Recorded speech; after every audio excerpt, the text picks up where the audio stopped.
మన జీవితంలో దేవునికి సరెండర్ అయిపోయిన సమయాలు ఉన్నాయా? రక్షణ పొందినప్పుడు సరెండర్ అయ్యానండి, సరెండర్ అవుతాం, మళ్ళీ తీసేసుకుంటాం, అన్ని కంట్రోల్ అంతా మళ్ళీ మనం తీసేసుకుంటాం. దేవునికి సరెండర్ అవుతాం రక్షణ పొందినప్పుడు.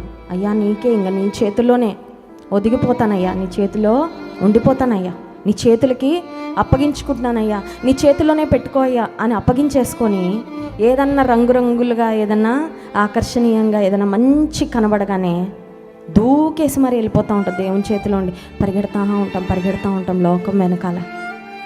మళ్ళీ ఏం చేయాలండి? మళ్ళీ సరెండర్ చేసుకోవాలి. ఆయన మన వెనకాల ఎప్పుడు మనం తిరిగి ఆయన వద్దకు వచ్చే వరకు దేవుని ప్రేమ మనల్ని వెంటాడుతూనే ఉంటుంది. కానీ అప్పగించుకోవడం అనేది మనం చేసుకోవాలి. సరెండర్ అనేది ఒక బలవంతంగా పోలీస్ ఆఫీసర్ లొంగ తీసుకుంటే లొంగినట్టు అది కాదండి. దొంగ దొరికిన తర్వాత అది కాదు. దేవుడు ఎప్పుడు బలవంతంగా మనల్ని ఆయనకు సరెండర్ అవ్వాలని ఆయన ఇష్టపడడు. ఇష్టపూర్వకంగా సరెండర్ అయిపోదాం. ఎవరికి? నీ చేతులకు అప్పగించేసుకున్నాను, ఏం చేస్తే చేయను, do what ever it pleases with my life. నీకు ఎట్లా ఇష్టమైతే.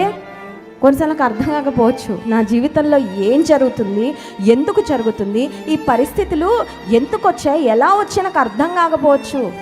నాకేం అర్థం కాకపోయినా పర్వాలేదు, నీకు సరెండర్ అయిపోతా. ఎందుకంటే నాకు అత్యంత సురక్షితమైన స్థానం అంటే ఈ ప్రపంచంలో ఏదైనా ఉందంటే మా అమ్మగారిలో, లేకపోతే నా భర్త దగ్గర, లేకపోతే మరొకరి దగ్గర కాదు, నీ చేతుల్లో అయ్యా. స్తోత్రం చెప్తాం. హల్లెలూయా.